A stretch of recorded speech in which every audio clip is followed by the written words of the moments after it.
This is the Ajazz AK832 Pro and it's a 75% tri-mod low profile keyboard with a TFT screen priced at $69 US. And it's quite exciting to review a new low profile mechanical keyboard. First off, let me cover what's included in the box. You get a really comprehensive user manual of the AK832 Pro, a keycap puller, and a Type A to Type C cable that's 1.6 meters long. This being a low profile keyboard, it's quite light, coming in at 700 grams, that's around 1.5 pounds for the ego people. So the keyboard has the typical 75% compact layout, but you get a screen here on the top right corner.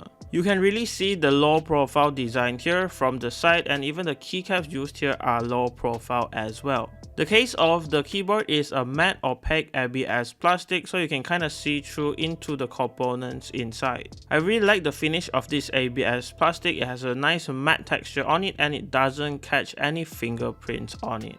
There's also 4 rubber feet and a metal piece here with the Ajazz branding on the bottom, as you can see. And this metal piece does wrap around to the back where the Type-C port, the tri-mod toggle switch, and the Windows and Mac toggle is located. And there's also a slot for the 2.4 GHz dongle here, so you can store it close to the keyboard. The lighting you get on the keyboard is really nice. You do get per key RGB and it does shine through the opaque case, as you can see from the bottom. And there's already 20 RGB mods already built in, so here are just a few examples as I cycle through them. Now let's talk about that TFT screen on the top right corner.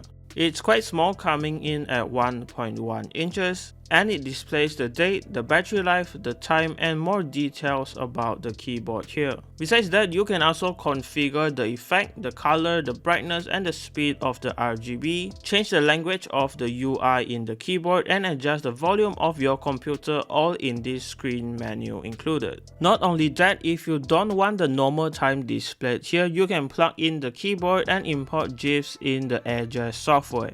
Honestly, the software was a little bit janky, but I'm quite impressed because the colors and sharpness of the screen here is pretty good, as you can see. I did try out a few GIFs and they all look great on this little screen. Okay, so besides that, you also get these pretty great low profile keycaps, and they are double shot PBT keycaps, and I think the color scheme does fit well with the overall keyboard design. The keycaps are really short because they are low profile, and you can even see the stem for the switch poking out a little bit from the bottom. The color on it is nice and the double shot is sharp for the legends, and the extra functions are also printed on the keycaps too.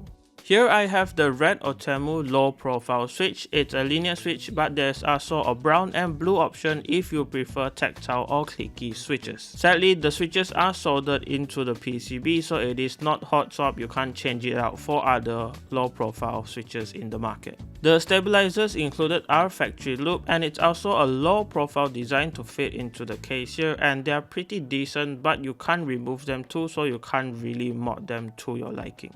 The components inside the case are pretty simple, and to access them you just need to pry open the case because it is held together with clips. Once you have the case open, just remember to remove the ribbon cable that's connecting to the PCB.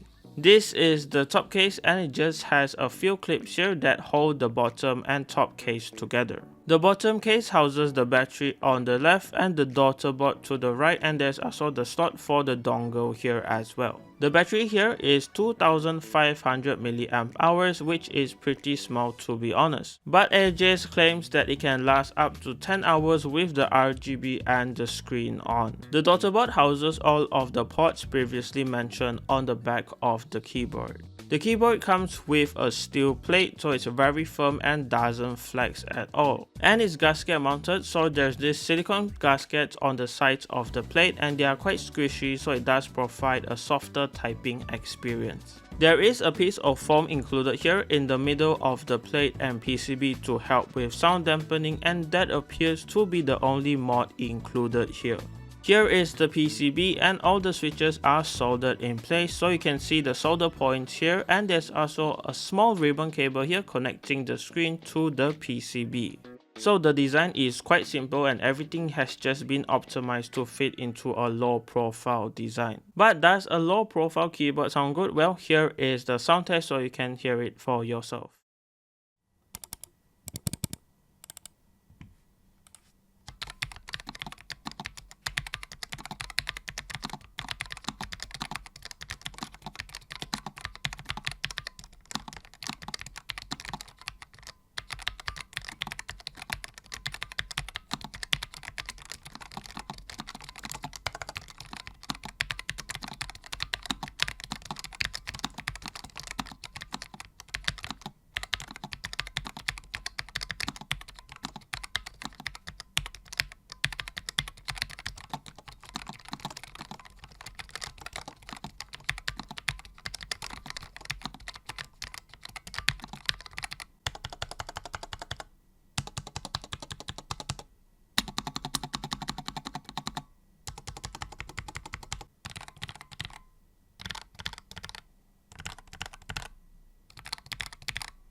Here are my final thoughts. If you are currently in the market for a low profile budget keyboard, this is a really great option for right under $70 US.